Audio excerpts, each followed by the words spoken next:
Hey friends, welcome to Bokeh, a podcast exploring the ever-blurring lines between the personal and business lives of professional photographers. This is your host, Nathan Holritz, and I'm happy that you can join me today in connecting with photographers and entrepreneurs as we discuss photography, business, and, oh yeah, that sometimes messy thing that we call life. This podcast, it's brought to you by Photographer's Edit, custom image editing for the wedding and portrait photographer. Just visit photographersedit.com.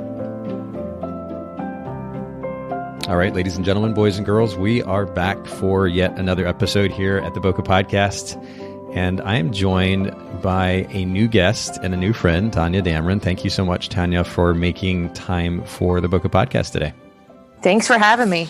And you're actually not very far away from me. You're in Knoxville, Tennessee, right? Yes.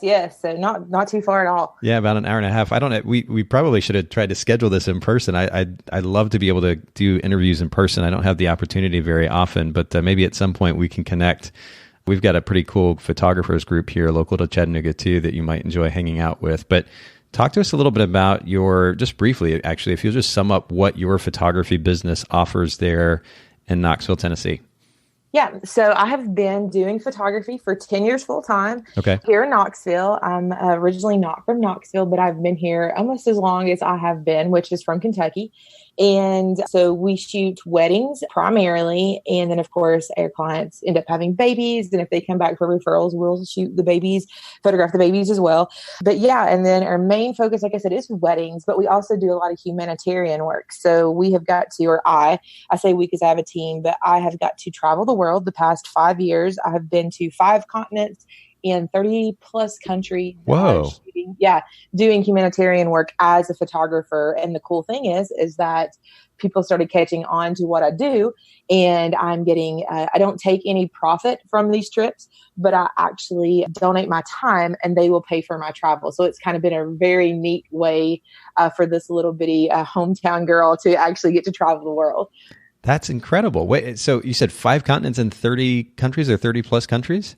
Yeah, in the past 5 years. So it's been a pretty cool experience. I've got to see some things that I wish I had not had to see. Sure, yeah. And then I've got to actually see some amazing things that I never thought I would be able to experience. So weddings, I always tell people weddings feed me and the mission work fuel me. Wow. Okay. So do you do this through a particular organization? I have a home church, Faith Promise, here in Knoxville, and it's a pretty large church. And so a lot of the organizations are based out of there only because they're very particular about who we serve with. And so we want to make sure that when we go into these undeveloped areas that we're actually helping them self-sustain. Yeah. And so they kind of do a lot of the pre-work for us.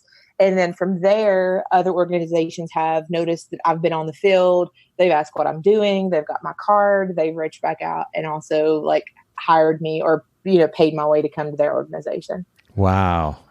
That's so great. You know what? And I have to say props to you. I mean, I know you're not doing it for props and for notoriety or anything, but I have a lot of respect for the fact that you are spending a chunk of your time doing something that goes beyond yourself. This is something that we've talked about a little bit more on the podcast as of late. But, to run a photography business, it can be compelling and interesting and exciting and heartwarming even. And you feel like you're doing something that is making an impact in some way in these families' lives. But to do something at the scale that you are, that has an impact that goes way beyond taking a picture, I think is really, really powerful. And I think that we should all in some form or fashion find something like that is bigger than us, that goes beyond thinking about ourselves. I think that's a really beautiful thing. And again, kudos to you for that. I think that's a wonderful, beautiful example for all of us. Yeah, well, it was not something that I set out to do by any means. I was doing weddings and my mentor owned the bed and breakfast, and he actually became my mentor, him and his wife, through meeting me through his bed and breakfast. Okay. And just so happened a connection was made with a connection that he knew someone and they did mission work. And he said, hey, you should go with us one time. And I was like, well, I'm going on my first trip next week. We'll see how that goes. And he's like, all right, come back and talk to me. And at that point, I had just met him. And came back, talked to him, and he's like, I think you should go. And I was like, well, where are you going? He's like, we'll be going to Africa in 3 months. And I kind of laughed because the trip was very expensive. Yeah. And I had no plans of being on a plane. If anyone knows me, that's hilarious for me to be on a plane for 30 some hours. I'm very hyper. So it's like, that would just be a tragedy. But just so happened, I raised the money and within those couple months. And yeah, everything worked out. It was in October and I didn't have a wedding that weekend, which is odd in itself because in the South, October is our busiest month for weddings. And I went, and while I was there, that trip absolutely changed my life. That's where I knew that I was called, to do this. And so I started doing it, and it's literally that trip just started like opening doors for all the other things. So it wasn't in the plans at all. Photography was not in the plans at all. I've been business to business sales all my life. And at 25, I left business to business sales, making almost 6 figures a year. I quit college to do that. And people thought I was absolutely insane to quit a job paying that much. And I loved sales and to do photography, but it's worked out so far. So we'll go with it. Well, good for you. And thanks for kind of starting us off with an inspirational note. And it's a good reminder for me too. I mean, I want to make sure that what I do goes beyond the numbers of business, and that I'm somehow making an impact in individuals' lives on a deeper level. And I think this is a great example for us. Talk to us a little bit about your photography business's brand position too, because you're a wedding photographer. There's so many wedding photographers. What do you do that sets you apart from other wedding photographers in the Knoxville area? And how do you effectively communicate that to your clients? Yeah, I think for me, it really boils down to like me just being me. Like if like anybody knows me, like my energy, like, and I don't try to be this way, but it's just kind of out there. And so either I'm the type of person that you either love me or you hate me. There's no in between. I am on the extreme. But when I show up, it's like I just try to be like real with people. Okay. So I'm always like, I want to be that person that when I get to their wedding, that it's like the party starts now, people, and awesome. Just like have fun and like get to know them. So I add them on my social media, all that stuff, which is what a lot of other photographers do as well. But the thing I think that a lot of photographers fall prey to is they try to be like someone else, not just in like their editing or their website or their style, but also in how they sell, how they treat their clients. There's all of these classes and courses and all these amazing things out there that try to teach you how to run your business, and they're great, but you can't be a copy of, someone else. And I think that shines through a lot whenever someone sits down to book you. Like people know, I think people pick up very, very fast if you're trying to be more or different than what you are. So I think that is the big thing. Like no one can copy this, all of this, all of this cannot be copied, which like I said, it's either a turn on or a turn off, but that's great because I don't want to show up to a wedding and people be like, oh my gosh, my photographer is here. I can't wait till she leaves. So I think that is the big thing of just like learning like who you are and then just appreciating like that. So I think that's the big, big thing. I mean, I can tell you like very basic things is, like we get our weddings out within a week. No one can touch that. And I do edit all of my photos myself. However, at this point this year, however, I know, but I have an amazing team of people that help me out as far as doing like all the other things. But at this point, we're so busy this year that I may have to reach out for some help. But that is the big thing, that we can get our photos out to the clients in a week, and the blog. And then we start on their album design. And I think that is a benefit of hiring someone, like regardless if you outsource those things or not, of hiring someone that runs a legit business, that does it full time. When you add they do it full time, that makes a huge difference in their turnaround times, how organized they are, things of that nature. Yeah, for sure. Well, and you know where to find me if you ever need some editing help. But in all seriousness, the turnaround time translates to the experience that you're providing that client. Mm-hmm. And I mean, we have an option at Photographers Edit that enables photographers to get their weddings back in 3 business days. So you could outsource that work and you could have a week turnaround time. And the cool thing is you could tell your clients, hey, we'll have your wedding back to you in 2 weeks or 3 weeks or 4 weeks, and then surprise them with that week turnaround time and just blow them out of the water as well. That's a different way you could go about doing it. But you're right. The experience is everything, and having a great workflow in place that enables that is really important. But I want to go back to something because, this is and I know that I harp on this topic of brand position quite a bit here on the podcast, but it's for a particular reason, and that is we live in a very noisy world. There are a lot of photographers, wedding photographers in particular, and there's quite a bit of significance to the point or points that you were making about being yourself, for sure. I mean, no question. And we could spend multiple podcasts talking just about that.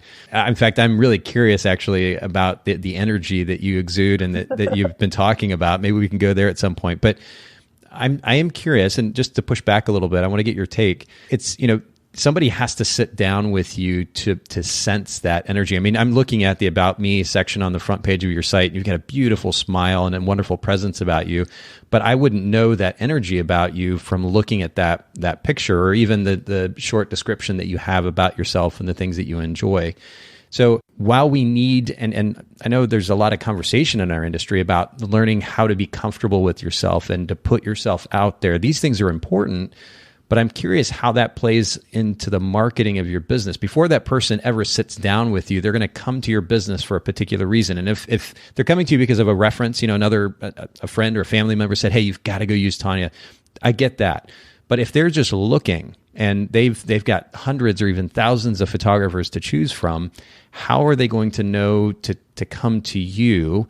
You say wedding and elopement photographer on the homepage of your website. How do they know that you're the one that they would want without actually having the time to meet you? And there's no right answer here. I'm just curious to get your take on this, particularly with regards to brand position. Right. So if you click on the little read more, the first thing you'll see on my website is me hiking in the desert a couple of months ago. That's really cool. Skiing. I'm a national park junkie, so there's another photo there. I went to the Arctic Circle. That's the other photo. And then as you read on, it talks about me. And then of course it shows that my dog is my office manager. And I get so many comments on, literally people will email me, and one of the first things they'll say is your dog, he's so cute. And I'm like, what about me? I'm cute. No. But but the big thing I think is I use social media, of course. Instagram is my friend, Instagram stories. And I'll post things of how I've lost 75 pounds and then I'm still on my weight loss journey. And I'll talk about the real things there, or I'll talk about how I run every day. And I'll post a lot of things on my stories. So a lot of times when people come to book me, they've been a referral from someone, because like I said, I'm in 10 years of business full time. And so thankfully we are on a lot of wedding vendors, their preferred list. So that helps out a lot. Brides just being, our voice of referring people to them. So by the time they even get on my website, they already know so much about me just by word of mouth referrals. And then they start digging into my website. Then they start digging into my social media. And so thankfully I have really amazing clients that have referred these people to me and kind of already sold them on me before they even get to my website. What percentage would you say of the business that you do right now is from referrals? Probably 80 to 85%. Wow. Okay. Yeah, that makes all the difference in the world. And honestly, that changes the conversation, and having that perspective is really helpful.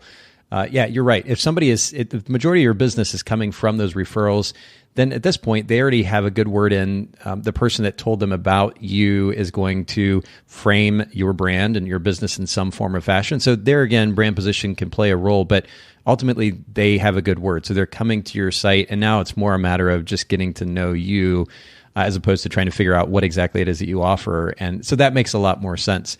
I think for photographers who are, for example, marketing to budget brides, and budget brides are just doing a Google search or going on Facebook and clicking on an ad or something comparable. And they are, they're looking through, they're literally browsing through hundreds of photographers. There's got to be something that they can grab a hold of. And this is really a side note. This is not so much for you, Tonya, because you have a particular model and this works. But for those of you listening in, the reason that we talk about brand position is because we live in a noisy world.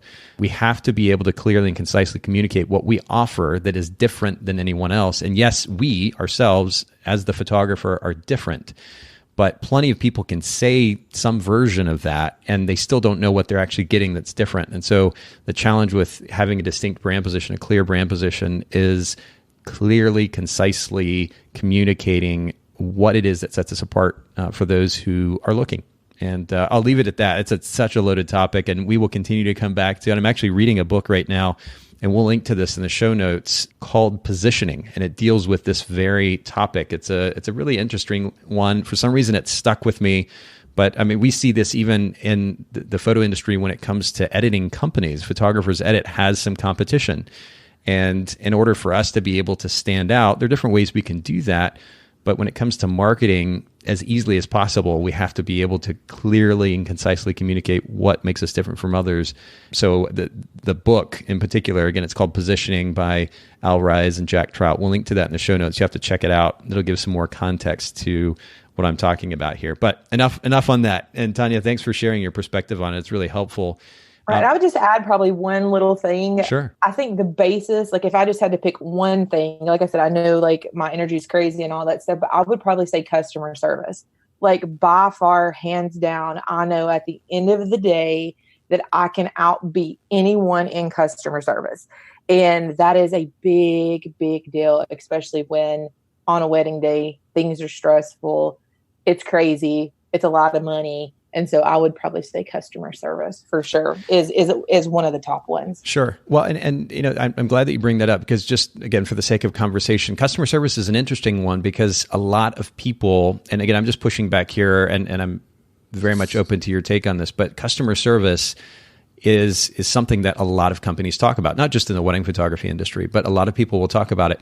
The caveat or the problem, and when it comes to establishing a clear brand position that's actually different, if a lot of people are saying, I offer good customer service, that becomes problematic from the get-go, because now they're like, okay, well, but 5 photographers say they offer good service. How do I pick one of these? And customer service is something that they have to experience. They don't get to experience that until after they hire you.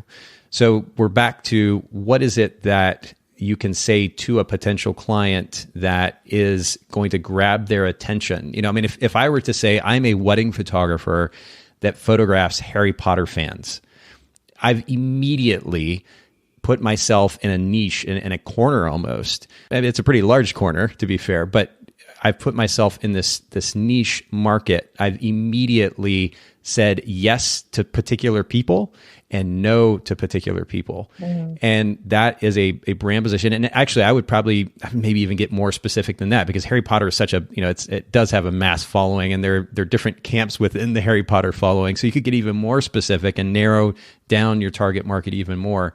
But that's just a kind of a silly example of a brand position which immediately creates distinction, and somebody can relate to it or can't relate to it. And you kind of filter for that ideal client by making a statement like that maybe nobody else in the market. I mean, I would venture, if I were to Google Knoxville wedding photography, Harry Potter, I'm probably not going to find a wedding photographer that specifically says they only photograph Harry Potter fans. Right. So this is just an example. And you know, again, Tonya, you have a very particular business model, which is based around references, referrals. And so people coming to you, they're already warmed up. They're ready to hire you almost. So I don't think that this conversation is as relevant. But the reason that I continue to hone on it is because so many photographers aren't in your position. They're just starting their photography business, or maybe they have an existing business, but they're working within a market that is extremely crowded.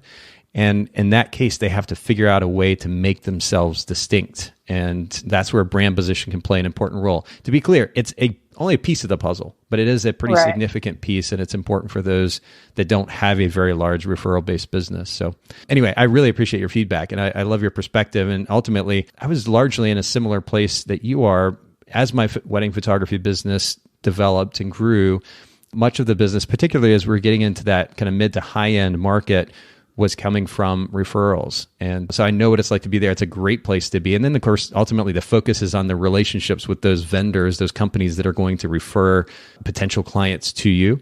And that makes a big difference. Of course, also focusing on the experience for the clients. If you're staying within the same price point for an extended period of time, then if you're providing a great experience and your clients, after they use you, they have a great experience, they can refer their friends who are likely making roughly the same amount of money.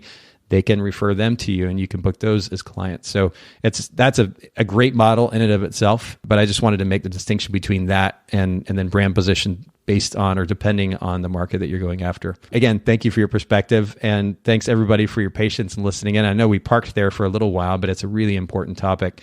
Tonya, I'm curious also, you mentioned being in business for 10 years. And again, props to you for creating a business that's enabled you to do that. Not everybody makes it, even 2 or 3 years. But from all that you've learned so far as a business owner, what piece of advice would you be quickest to share with a fellow photographer from that 10 years of experience? Well, there's probably two big things. One I did not follow for a long time, and the other I did not follow at all. And now looking back, I wish that I had. The first one would be, before you photograph anything, get insurance. This is something that I did not do on my first few years in business. And thankfully, someone had encouraged me to do that. And it not only protects you, like your gear, but most companies that offer, like I use PPA, they offer some legal advice, some legal help, things like that. Because when you first start out, as we know, we don't always do things correctly and we make a lot of crazy decisions. And even like being in business for 10 years, we can still do things that are not intentional that could really mess up situations or mess up things. So getting insurance just kind of gives you some additional padding and gives you some additional security in case some kind of crazy thing happened, like, a card being corrupt and you shoot a wedding. And I know nowadays a lot of cameras, of course, have backup slots. So you're backing up your images on another card and things like that. But the insurance will cover, any kind of crazy mishaps. So that is probably my number one advice that I always tell brand new photographers that are coming to me for any kind of mentoring. And the second one would probably be which leads into that, is to find someone that you can do a mentorship under, that you can do some interning with. That's something I've only second shot one wedding. And that was about 2 years ago when a friend was in dire need of someone to help him shoot a wedding. I literally picked up a camera. I literally started my business on doing free stuff on Craigslist, and thankfully it worked out. But I really didn't have a business plan, a business model. Like, I didn't grow up with like a camera in my hand. Yeah. And I look back and I look, man, I taught myself how to use Photoshop and Lightroom and how to work my camera.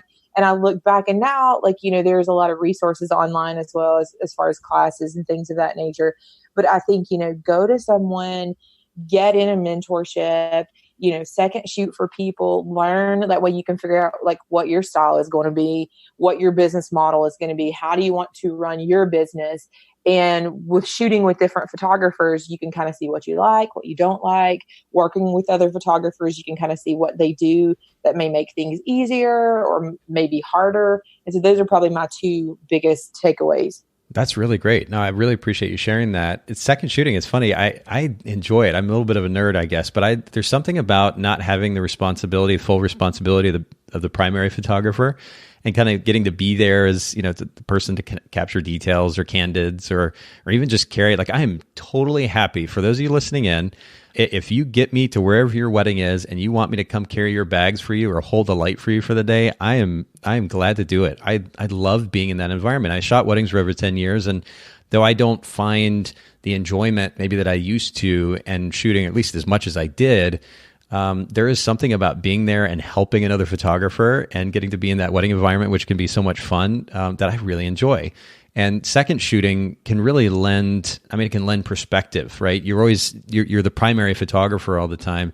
Going to second, even after you have an established business, can give you a different perspective that can be really wonderful. And I don't know, I personally find a lot of enjoyment too in just helping another photographer. So I think that's great. Insurance, certainly, first of all, liability insurance, big deal. Make sure that you've got that, and equipment insurance makes all the difference too. Let's see, I'm trying to think. I want to say there was at least 2 occasions where my 70-200 lens, which most of you probably know is an expensive lens. We're talking, an average of $1,500 or so, either got stolen or broken or otherwise. And at the time anyway, we were using State Farm insurance, and they were awesome. I mean, I had money to go buy, and I think maybe even covered the tax or something, but to go buy a lens really, really quickly, and they were awesome to work with. I know that everybody's experience with different companies is going to be different in one form or another, but definitely make sure that you've got your insurance in place. That is a great point of advice. Yeah, last or 2 years ago, I had bought a really expensive, beautiful camera strap from a company, and it was leather, and like you could like just like hit or hook the little like I don't know metal things, and that's how it like connected to your camera and stuff. And I was at a wedding, and that had wiggled loose, and I shoot with a D4, and at that time I had a flash on it and a 24-70 Nikon, and my literally $10,000 worth of gear dropped from my neck onto the pavement at a wedding. And thankfully I had backup gear and I went on, but they had to replace everything. Oof. And it was $500. I don't know, like it was my deductible, but I would have rather paid $500 than to have had to go pay that much for equipment. Oh, yeah. Because I had a wedding the next weekend. Oof. Yeah. That would just be a nightmare for sure. Yes.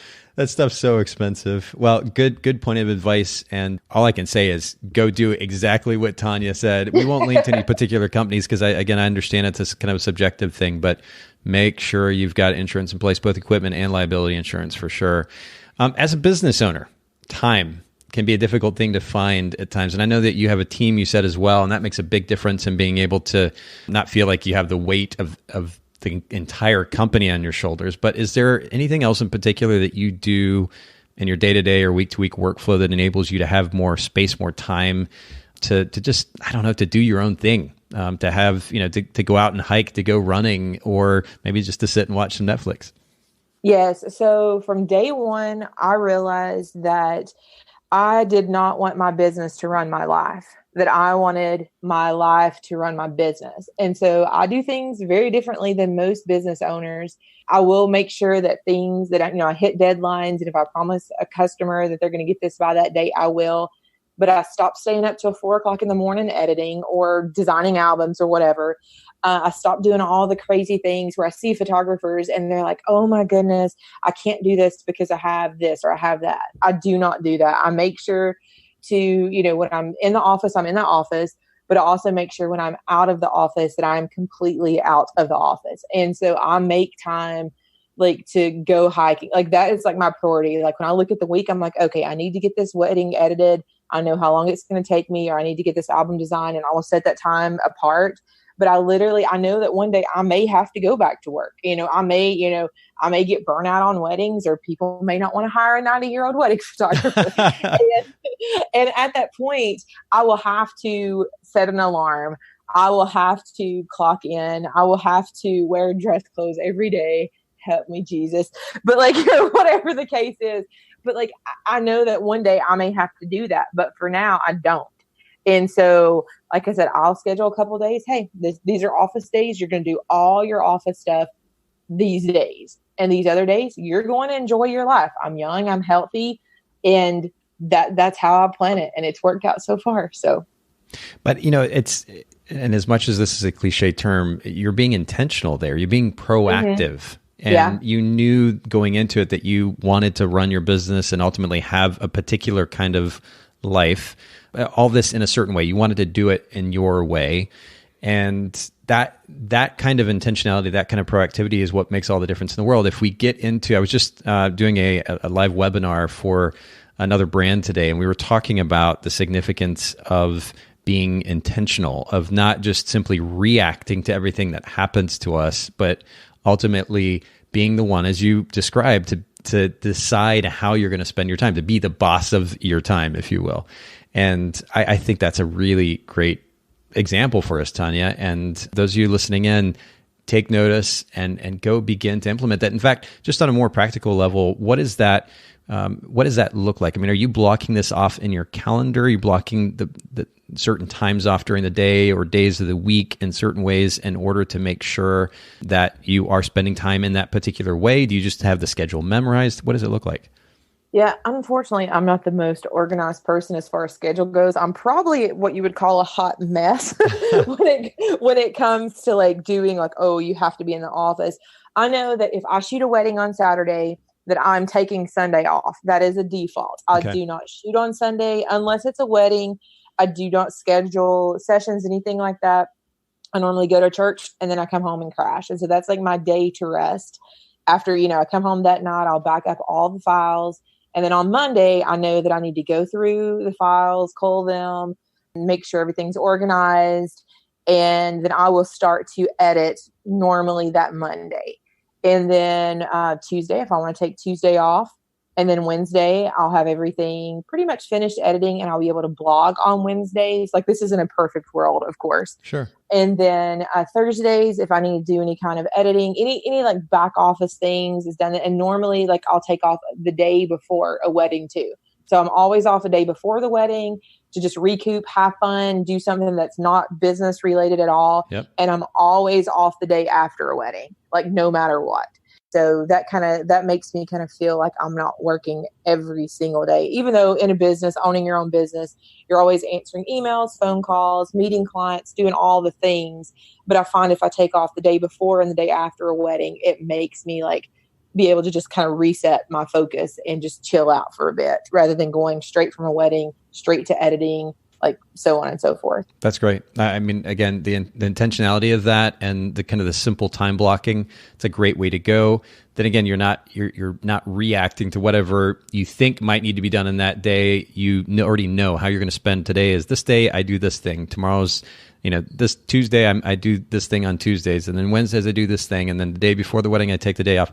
It's simple, but it's great to have that kind of structure that guides what you do. And I mean, to your point, it's not always going to be perfect. That's fine. I have a particular structure in mind for my day that certainly isn't perfect, but or at least the way that I follow through on that is not perfect. But I think that making sure that we're proactive in planning in that way it can make a big difference. And then having even some type of accountability, whether it's a friend or family member or somebody in the office that can push us to say, hey, today is this day, or during this time you normally do this thing, it can also be quite helpful. So thanks for sharing that. Talk to us about an impactful self-help book, a business book, maybe an audio book that you've listened to that's made a big difference in your life.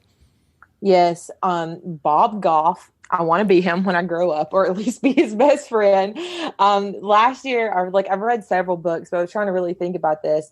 But Everybody Always, it's his latest book, and it just talks about just loving people where they are and just living life to the fullest. Like that is pretty much like what he pushes, is just living life to the fullest, loving people where they are. And that book was incredible. Like I said, I want to be Bob Goff. Like, whatever. I just want to hang with Bob Goff. He's so cool. I don't even know the guy, but that book probably, it changed the way. And it was just, I think it's just a good reminder to me of, hey, like, chill out, enjoy life even more than what you already are. And just like love people. Like the basis of life is to love people, love them well, love them where they are. I think we get kind of caught up in like the day to day and trying to like make situations different than what they are, or change people into like how to fit into our, group or our, like whatever we're going through. But if we just love people, like the book is so great, just about loving people where they are. And it's called Everybody Always? Mm-hmm. Okay, cool. We'll link to this in the show notes. I actually did a Google search here, and Bob just looks like a guy that like you want to hang out with. Like you can see the kindness and exuberance for life in his eyes. I think that's brilliant. Yes, get the audiobook because he actually reads it. Oh, does he? Like himself. Okay. And so he's very, very animated. Like you will want to like hang out with him afterwards. And in the book before that, he actually put his cell phone number in the back of the book. And if you call it, more than likely he will answer. No way. I had a friend that called not long ago. I just don't have a question good enough yet to call to ask him. So, and he meets people. He's a lawyer as well. And he meets his clients at Disney World. Yes. See? That is brilliant. Okay, you really have me curious. I'm going to have to do a little research after we finish our conversation. That is brilliant. I just need to be that fun. Yeah, man, I want to be that cool. Wow. Okay, we'll link to that in the show notes. Everybody Always, Bob Goff. That is wonderful. Talk to us about an unusual item in your camera bag. And this does not have to be a camera or a lens. This is just literally anything that helps you be a better photographer. What comes to mind? Okay, well, I'm going to say two. Okay. One, I have a bear whistle because I like to hike, and you're like, a bear whistle? Why would a wedding photographer have a bear whistle? I like to hike national parks. So like when you're in places like Yellowstone, you need things like that just in case. So that's just an odd thing.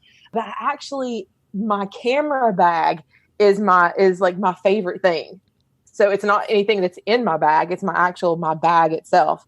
I have a think tank They are amazing. They think of everything they that you could possibly think. Yeah. Yes. And I travel international a lot. And so there's all kinds of really cool, like locks and things that are built into the metal of the bag that you can lock your bag to something. And then you can lock different, compartments, and it's just really safe and secure. And it has like a little lock built into the bag itself.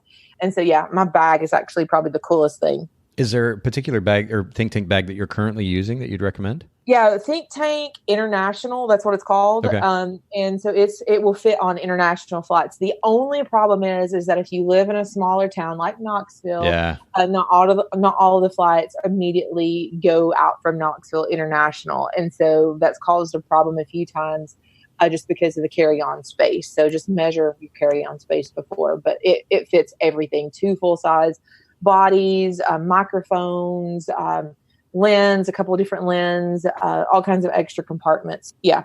And it's divided very well. So, but that is so true, because Chattanooga has a small airport as well, and it's so convenient. I love being able to fly out of here, but we do have those smaller airplanes, and at times it's limiting. So I actually bought a Think Tank kind of suitcase, if you will, a few months back, and I was so excited about traveling with this thing. But then I think it was literally the first flight that I went on, it wasn't going to fit in the overhead. And I was so bummed, because I'm a huge fan of their brand too. And like you said, the way that they've kind of thought through everything, but it can be limiting. So make sure if you do go purchase a Think Tank product that it fits your traveling style, because that's something to be considered. But we'll link to the Think Tank International in the show notes for those of you who are curious. I think the one that'll actually fit, it's just called Think Tank like Airport, like something like that. If you call and ask customer service, there is one that will fit in domestic. That is a rolly bag. Okay, cool. All right. Well, we'll link to Think Tank and then the International and maybe even in the Airport, or the most recent version of the Airport case there in the show notes. By the way, the show notes, Bokeh Podcast, Bokeh podcast.com. For those of you listening in, make sure you could take advantage of the resources that we're going to be linking to there. And Haley does a wonderful job of putting together show notes with timestamps, the information, very detailed. So make sure you take advantage of that. Let's jump into our topic for the day. We're going to be talking about how to upsell or how to sell add-ons, more specifically to wedding packages, Tonya, in your case and with your business.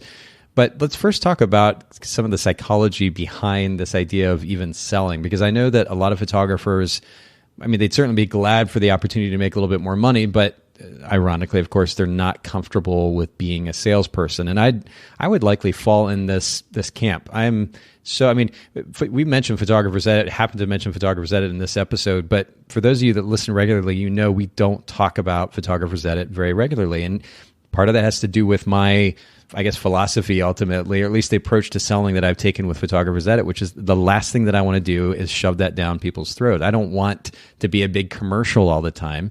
If I can add value to somebody's life and then, oh, by the way, Photographers Edit, to me, that's a way better approach. So when it comes to the idea of selling additional products to a client, I would probably fall into that category of photographers who are at least a little bit apprehensive, trying to sell on top of, having had them already paid potentially upwards of thousands of dollars for the services that I'm offering. I'm curious your take on this, Tonya, because I know that you have experience in sales just in general. What do you think is the psychology at the root of this fear that photographers have when it comes to selling? Well, I think that people think that, like just like you just said, you don't want to push something on someone. And I think that mentality starts within the person. To think, oh my goodness, if I mention this, then they're going to think that I'm pushing something on them, and then they're not going to want to do this, and then it's actually going to hurt me more than it's going to help me, and then it puts me in this whole used car salesman, mentality. And I kind of look at it totally different. Yes, I do have a sales background, and I do think that helps me. And honestly, the sales is probably, I love doing the sales part more than I love shooting the wedding. And I know that sounds insane, but I've always said that I'm probably a better business owner than I am a photographer, just because I love the sales part. I love the sales meetings. What do you like about it? What is the exhilaration you get from that? The money. Listen, there are very little jobs that people can go into making this kind of money in one day. And it's hard and it's long. And it's a huge responsibility. And so I look at, if I'm going to do this and have all this responsibility, I want to make as much money as I can make. Yeah. And so that's like one mindset. But the reality is when you go back to just customer service, helping customers, I look at it this way. We used to offer some albums in our collections that were not so great. And you have to remember, I've been doing this for 10 years. So things evolve, things change. And those albums were very cheap. They were very flimsy. They did not print them on archival paper. And therefore, they did not last, or they would not last, in the long term. And so when I started thinking and as I got into business more and I was, I'm going to do this, this is what I'm going to be doing for a living and not just a hobby. And I started looking at better products. Well, better products, of course, cost more money. And then you have to charge more, and so on and so forth.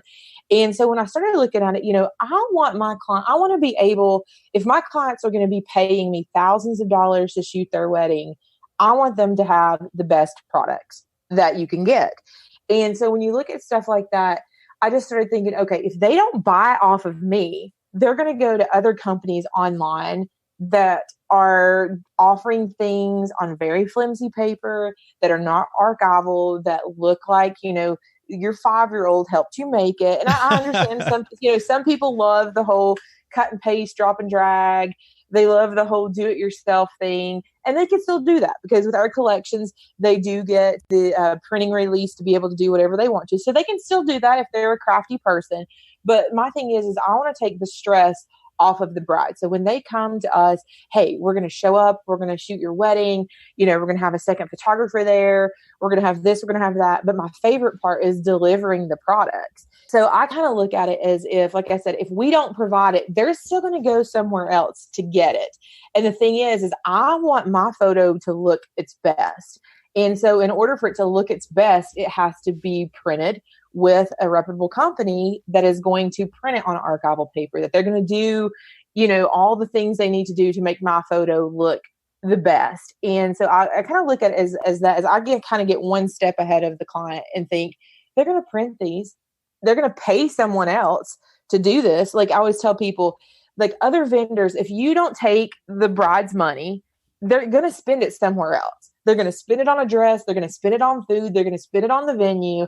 And so I don't look at it as me trying to take the bride's money. I'm offering them the service. I'm doing a great job. My team's doing a great job.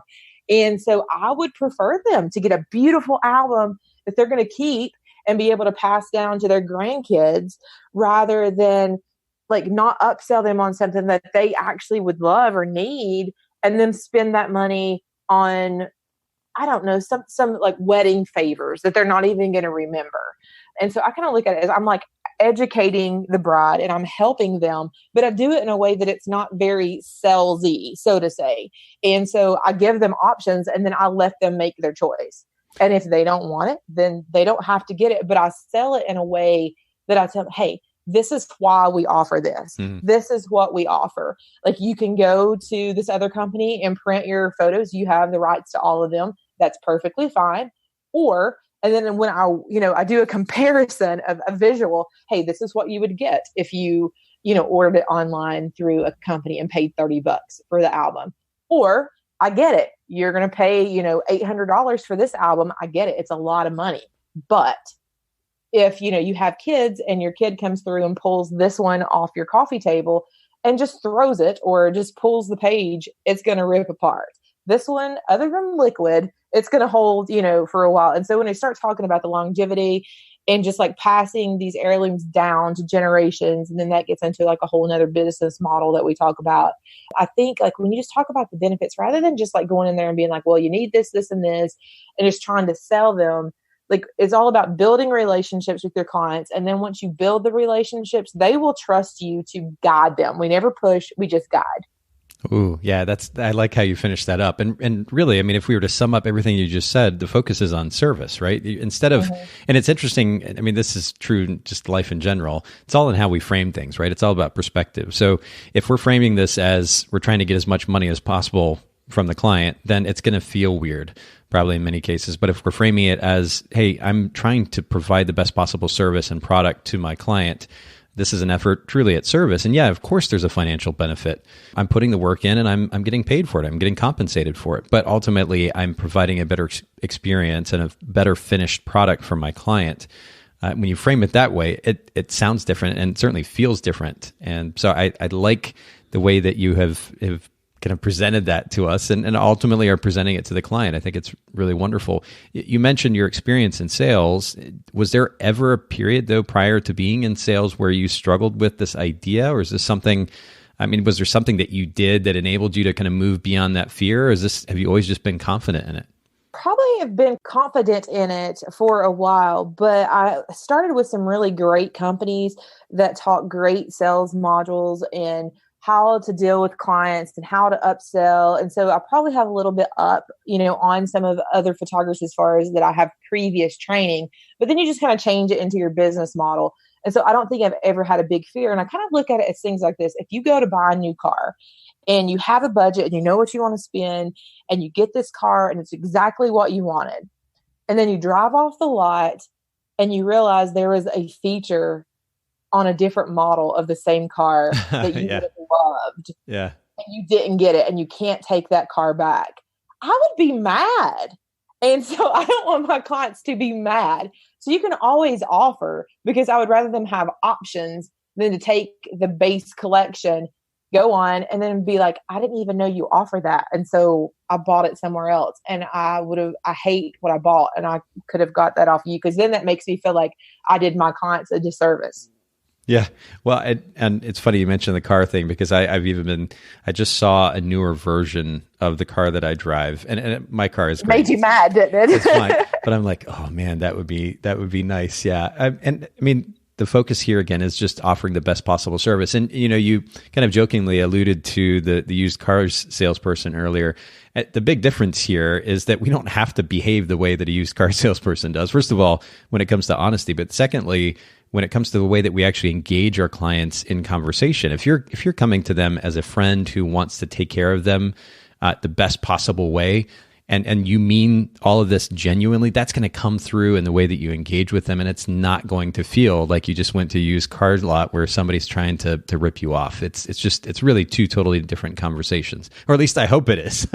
Right. And I certainly would trust that that's the case with you, Tonya. Your energy really is wonderful, and I'm sure that translates when you're going through that sales process with the client.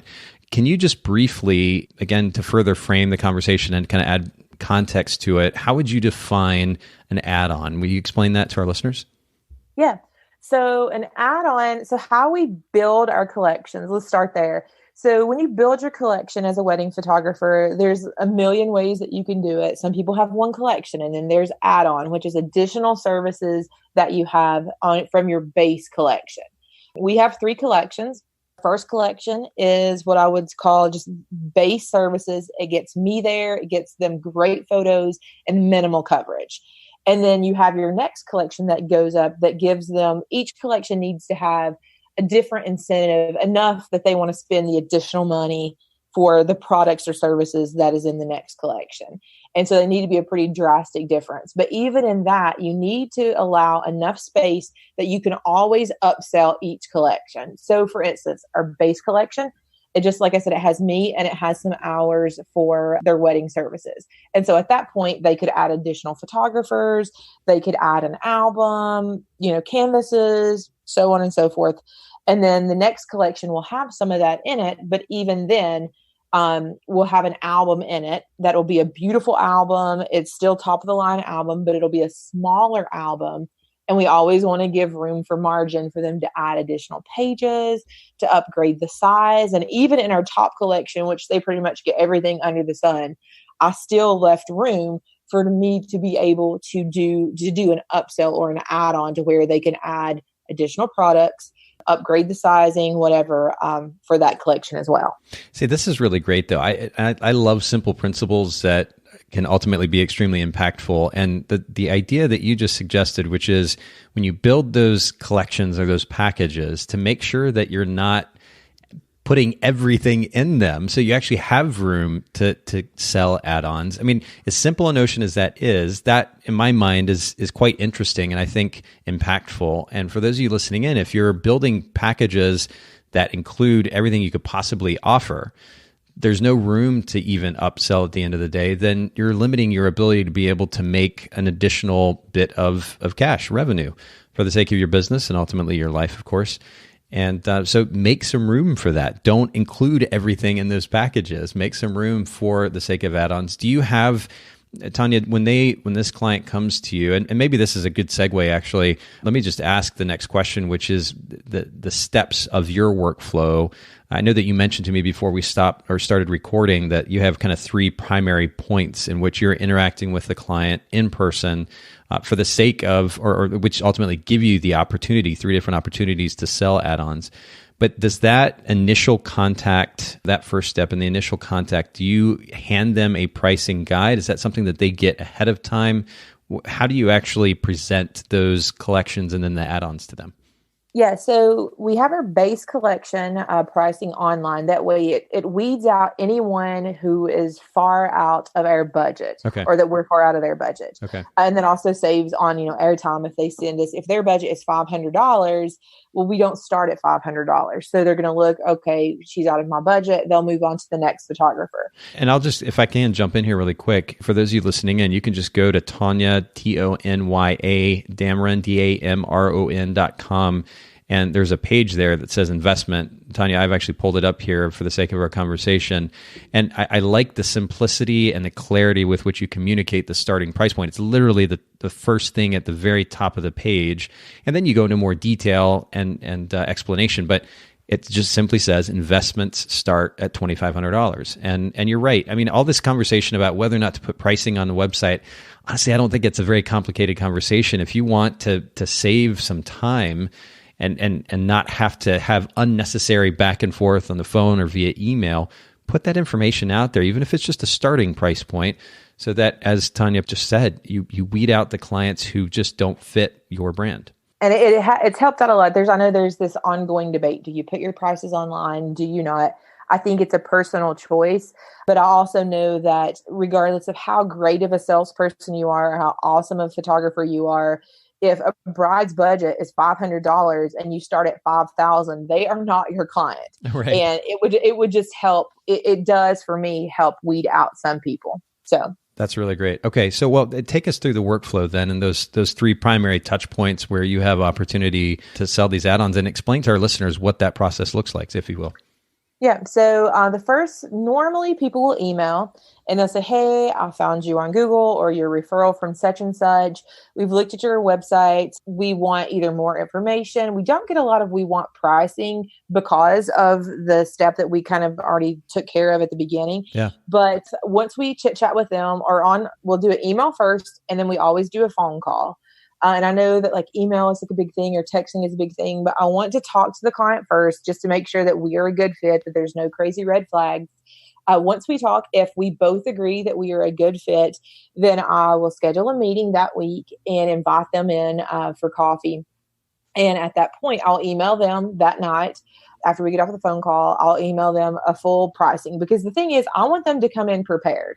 This is a sales meeting. I want them to buy something. And so I end up saying, hey, listen, I want you, let's schedule a time when you, your fiance, and anyone helping pay for the wedding can come in. Because I want mom, dad, grandma, whoever that has the checkbook that's going to help pay for this. I want them there because I want to answer any questions that they have. Because for me, there's nothing hidden. So I want, if they are concerned about why is wedding photography so much, I want to get them in person. I want them to see and touch and feel the albums. I want them to meet me. I want them to, entrust, me in their wedding day. And so if I talk to a bride and then she's like, well, I need to talk to my dad and I need to talk to this person. If they leave, there's this huge chance that they may not book. They still may, and they normally do, but there's this gap of time. And so if we have everybody there, that I can assure dad that, hey, yes, you are hiring a professional, and I know that you're getting ready to spend $4,000 with me, but I promise it's going to be worth it. And I promise she's going to be happy. And I can answer all those questions. And then I go over the contract and the whole legal thing. If I can get them in there to answer, that's a big thing. So we have the first meeting, which they will book, and they'll pick, whichever collection they want. And at that point, I'll say, hey, do you want to upgrade this album? Here's the options. And so they can touch and see and feel what the options are. Normally, that's the big thing that people upgrade. And then we'll also do a timeline just to make sure that the collection they picked also has enough hours that they need. And once they see the timeline, that gives them an educated, and that's the big thing, and educate your clients on what they need. Because if I have a collection that has 7 hours, but they're going to be at 3 different venues, they're going to probably need additional time just because of travel time. When they see that, then they understand it rather than me just telling them. So even though I am selling them, I'm actually educating them on why they would need additional hours, or what this album, like the benefits of this album versus this album. Some people don't add additional hours. Some people don't upgrade their album, and that's fine.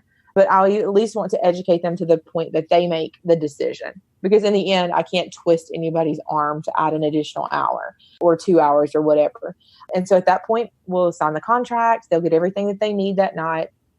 And then we meet with them 30 days before their wedding to go over, and like we have like contact between, in between time, but in-person meeting, we'll meet them 30 days before their wedding. We'll go back over what they purchased, what the wedding day is going to look like, timeline, everything again, pretty much that we did in the first meeting. But by that time, they've already had like a bridal shower.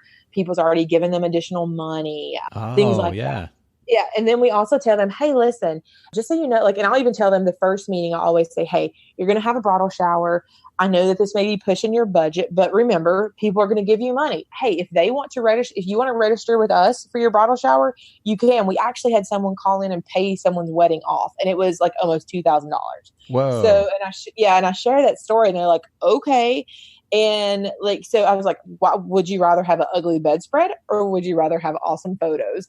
Like, your people could help you with that. And they're like, that is true. So we'll go back over that during the second meeting.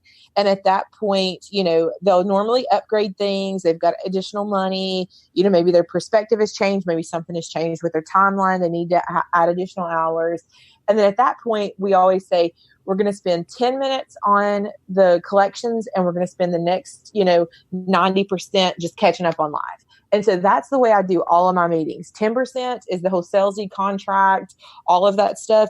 And the other 90% is we're having coffee, we're having donuts. I'm talking about their dog, where they just went on vacation, where I just went on vacation. And so when you build relationships, it really doesn't seem like sales, because they trust you. And that is a big, big, big thing. And if you're comfortable in your own skin, that does show in the meeting. And then we'll do a post meeting from their wedding. So as soon as we get their wedding photos edited, I would just throw them up on an online gallery. And then if they bought something, they bought something. If they downloaded it, they just downloaded it. And I realized no one was buying anything, not even the guests. And I was like, what the crap? It's, 2000 and whatever when I started this. And I was like, and no one is like, why is people not buying these? And so what we started doing, which I love, and I always tell everybody, is do a preview party. Invite anyone that is in their VIP. So that's parents, grandparents, siblings, bridal party, anyone you think is going to buy something. And I tell them this, and I set it up. They know they're coming to a sales meeting. Hey, when do you want to do your preview party? This is what happens. We'll meet. I can come to your house. We can meet out for coffee. And the fun thing is normally at this point, like they'll cook a meal, or they'll have, finger food. Sometimes they'll have drinks, coffee or whatever, and they'll invite me to their house. And then they have like their whole like family there, and I'll do a little slideshow for them. And there's all kinds of tiers, and like we watch it 15 times because it's awesome. And at that point, but I tell them beforehand, hey, I'm going to send you a price sheet. We're going to do 20% off of anything that anybody buys that night. So if you want to upgrade anything, you get 20% off. They just have to pay that night. So we'll do gift cards so they can go home and look through the gallery and do their gift cards on their own, and everything just ships to their house. The same thing with albums, parent albums, anything they order that night. For me, I do 20% off. Anybody can do whatever they want to off at that point. And it's fun. It's amazing. Like, it has literally increased my sales at least $1,000. If I go to one of those meetings or a preview party and don't make at least an additional $1,000, I feel like I've not done my job. But it sells itself because people do buy on emotion. But when they're seeing their photos and they're beautiful and it's awesome and everyone's there, it's just they want those things now. And I think the big thing that I've done the past 2 years is I started this. It's so crazy. I started this thing that if people pay in full, and I just tell them up front, hey, these are your options. You can pay in full and you get a free canvas. You can do, free whatever. A canvas is normally something that we don't really sell a lot of. So I'm not losing money by offering the canvas. Hey, if you pay in full, you get a free canvas, or you can, have payment options, and we tell them what their payment options are. Normally, like literally 9 out of 10 people will pay in full for their wedding. I couldn't tell you the last time, like maybe I can pick one particular, and I don't care. I'm like, hey, if you want to pay payments, other people do. It's cool. If you don't and you have the money, like, cause I look in like my budgeting for the business, I can do more with like 4,000 in my hand rather than someone paying payments on 4,000. And most of the time people will pay in full. It's insane. And people don't believe me. And they start doing it and they're like, how did you figure this out? I was like, I don't know. Apparently I'm a genius. But it works. And it's just simple things, simple suggestions, and giving your client an option. People like options, and making them feel like they're in control. Because in the end, they're going to pick what they want. You're not forcing them to do anything. And I think that's the big stigma, that people think, I don't want to force them into buying something that they don't want. Mm-hmm. You're not like, has anyone ever forced you into? No, I mean, there may be some pressure here and there, but in the end, you make your own choices. Yep. And so I think if you just educate people, and steer them in the right direction. Because I have a wedding this weekend. The total guest list is 27. This lady spent an insane amount with me, to the point that I even tried to get her to book a lower package. And people are like, why would you do that? I'm like, because 2 photographers for this many hours at a wedding that has 27 people, that we're not going to be doing anything. Like, there's not going to be a lot going on. And she refused to go down in collection. And I was like, okay, at least I did my job, because I'll never sell someone something that they don't need. Sure. If they want it, that's fine. And she's like, well, I really love photos. And I'm like, well, I really love photos too, but I just need you to have the expectation that there's going to be some downtime, because you have 27 guests. And these people are like, they're like in their like late 60s. So like, and I said, well, are they going to dance? Is there going to be alcohol? Probably not. And I'm like, what are we going to do? but it's okay, because she loves photography. That's what she wanted. Yep. Like, and I didn't pressure her into doing this. So I just always say, just guide your people. They're adults. They can make decisions on their own.